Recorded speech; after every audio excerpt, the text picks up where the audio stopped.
नमस्कार। ये जो केस मैं कर रहा हूँ ये एक एमनियोसेंटेसिस का केस है। इस कपल को 2 बेटियाँ हुई और दोनों बेटियाँ नहीं रही। कितने कितने महीने में, कितने साल? 1.5 साल की, एक 7 महीने। एक 1.5 साल की और एक 7 महीने की। 7 महीने की। एक 1.5 साल की और एक 7 महीने की 2 बच्चियाँ हुई और नहीं रही।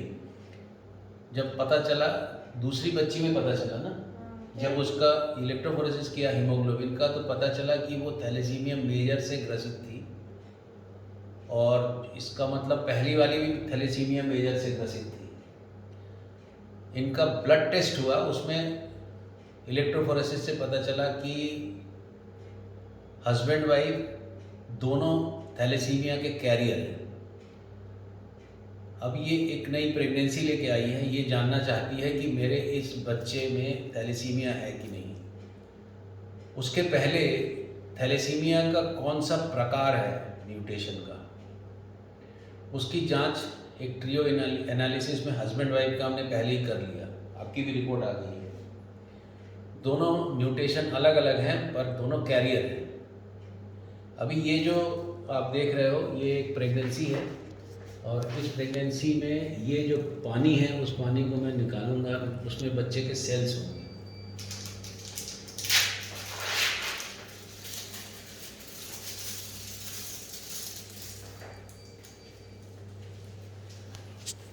ये एक नीडल होती है और इसके हिसाब से हम वहाँ,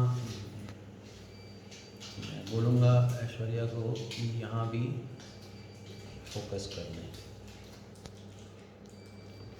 ये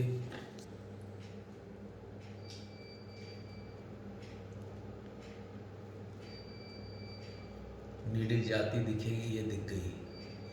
अब ये इसका लिक्विड निकालेंगे, इसको एमनियोसेंटेसिस कहते हैं। ये आपको नीडल दिख रही है जो कि एमनियोटिक फ्लूइड में है और ये बच्चे की धड़कन भी दिख रही है।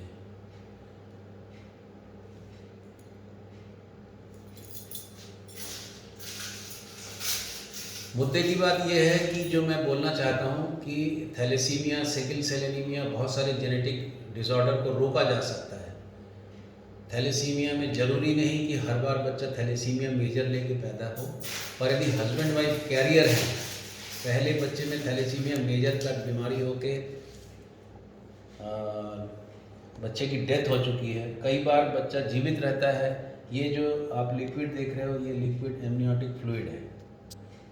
इसमें बच्चे के सेल्स रहते हैं। उस सेल्स से हम ये पता करेंगे कि इस बच्चे के सेल में थैलेसीमिया के जेनेटिक डिसऑर्डर है कि नहीं, कैरियर है कि नहीं, मेजर है कि नहीं।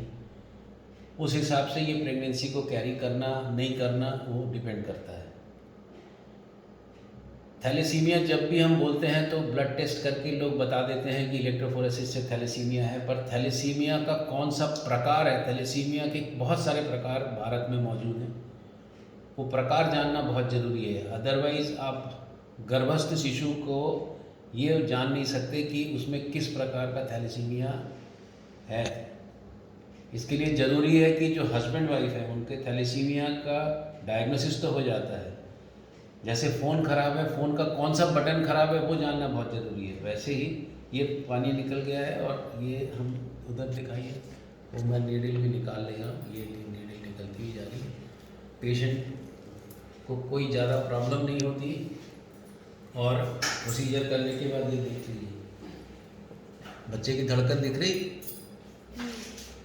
तो बच्चे की धड़कन दिख रही मतलब प्रोसीजर करने से बच्चे में कोई हानि नहीं हुई।